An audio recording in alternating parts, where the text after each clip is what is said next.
Dahil sa mga napunang isiningit na probisyon at ilang proyekto, susuriin muna ng Pangulo ang panukalang 2025 national budget imbis na ituloy ang planong paglagda rito bukas.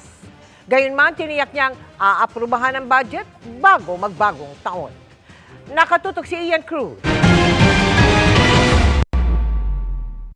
Sa mabusising review na ginagawa ng Pangulo at ilang miyembro ng gabinete sa 2025 national budget, napansin daw ng Pangulo ang mga isiningit na probisyon sa mahigit 6 na trilyong pisong budget sa susunod na taon. Yung insertion na ginawa ay hindi naman kasama yun sa budget request. So, ano ngayon yung mga yan? Kung talaga bang kailangan, baka yung iba, hindi naman kailangan pwedeng i-defer. I cannot give you the details yet because that is what we are doing. We're going through item by item, line by line, to see what is priority and what is not. May napo na rin daw sila sa ilang proyektong nakapaloob sa proposed budget. We are starting to see some project proposals that do not have the appropriate, walang program of work, walang appropriate na documentation, hindi maliwanag kung saan pupunta ang pera. Kaya't yun ang liliwanagin natin. Hindi pa pinipirmahan ng Pangulo ang bersyon ng budget na lumusot sa Bicameral Conference Committee matapos itong umani ng katakot-takot na batikos.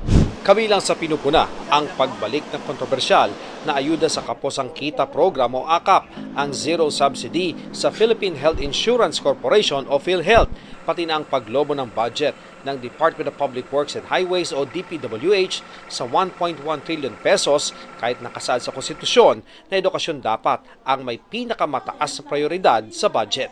Kaya lumutang ang suhestyong ibalik muli sa BICAM ang budget para maisaayos ito. Pero hindi na raw ito pwedeng gawin. Wala sa procedure yan. There is no procedure to return it to the BICAM. It's finished in Congress. Tapos na. It's up to us now to look at the items and to see what are appropriate, what are relevant, and what are the priorities. Ayon sa Pangulo, hindi maiiwasang mag-veto siya sa ilang probisyon ng panukalang 2025 national budget para maging akma sa prioridad ng gobyerno ang magiging budget sa susunod na taon.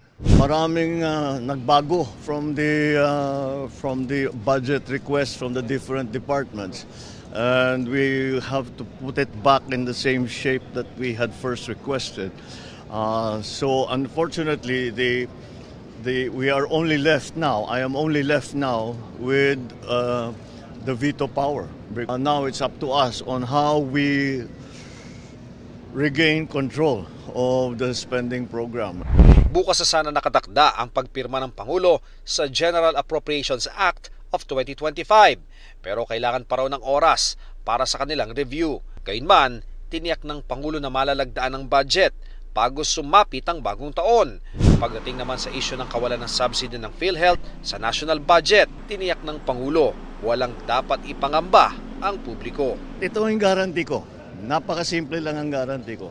Kahit may subsidy, kahit walang subsidy, kahit anong contribution, all of these issues, hindi mababawasan ang serbisyo ng PhilHealth.